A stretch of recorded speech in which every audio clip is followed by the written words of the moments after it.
You know, it's not gonna take them long to figure out what happened to us. Could be worse.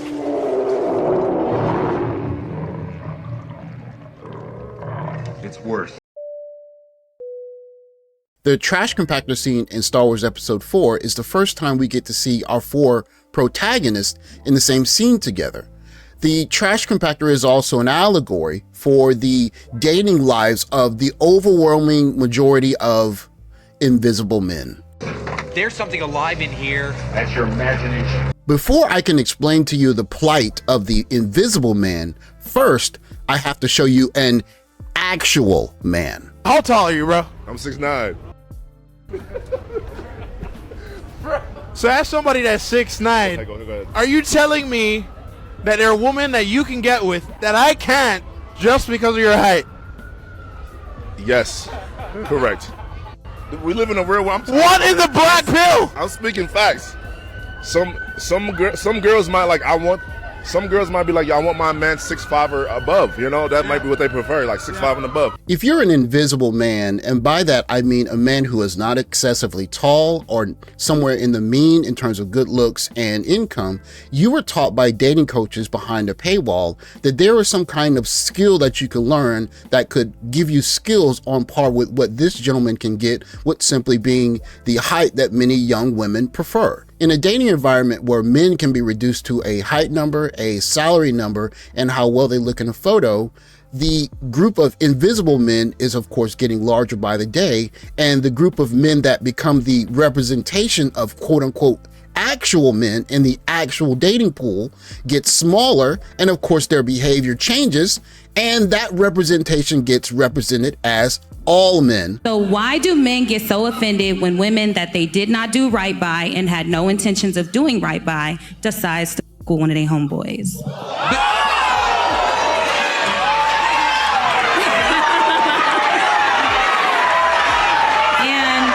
a valid question. It's a valid question.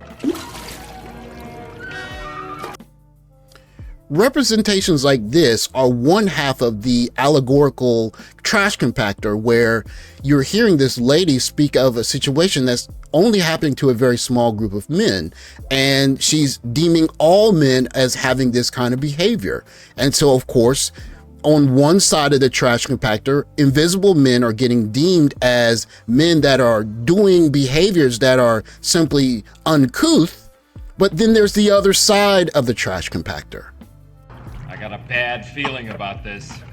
The other side of the allegorical trash compactor for a growing majority of men who are invisible or non-men in today's dating market is the actual experience of what most regular men are dealing with in their social lives. I felt that for women to understand what the male experience is like, we need to go back to the lockdown of coronavirus. That feeling you get when you're walking around lockdown, right in the midst of the coronavirus, was how I feel like it is to be a man, where people are afraid of you, people avoid you. That feeling of unease and unfriendliness and fear. Even like the fact that your emotions are masked, I feel like is such an interesting reflection of the male experience, that feeling of unease and fear. It's frustrating how male and female experience exist on opposite ends of the spectrum, in the sense that men have so few things nice said about them. The vast majority of normal men never receive a compliment and go weeks, months, years about anything kind being said about them. But women have compliments shouted at them from car windows, like in the street, just catcalled. But women have the spotlight of society burning down on their shoulders at all times, especially if you're an attractive young woman.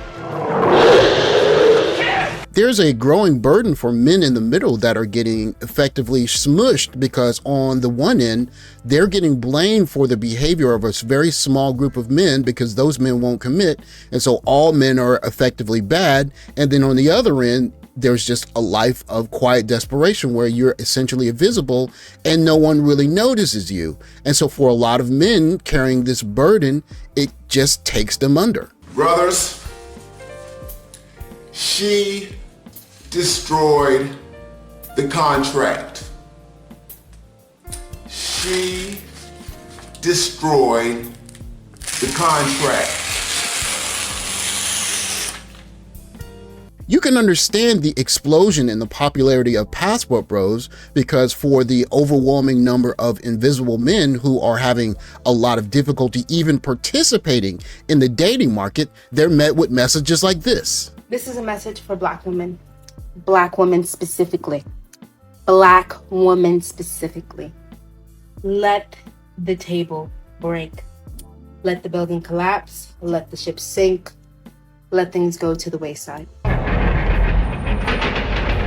But yes, I definitely feel like if I was a dusty man with a 4-figure salary that worked at a call center, and I had to figure out what I was going to do if I ever wanted to check off my bucket list of being with a woman that, you know, was attractive and someone I could never really have unless I had money, I would definitely go overseas with my call center check and see what I could do. I definitely would. For a growing group of men that are invisible in the middle, that are on the one side getting blamed for the behavior of a small group of men who are having a field day in the dating market, and on the other end being invisible in their daily lives, one of the unfortunate ways that this is playing out is that the despair is getting the best of many men. The realization that you're never going to have the family that your parents, your grandparents, your great-grandparents had is something that is too much for many men. And you see that it's one of the coincidental things that's running concurrent to this problem that we're seeing documented in the AP.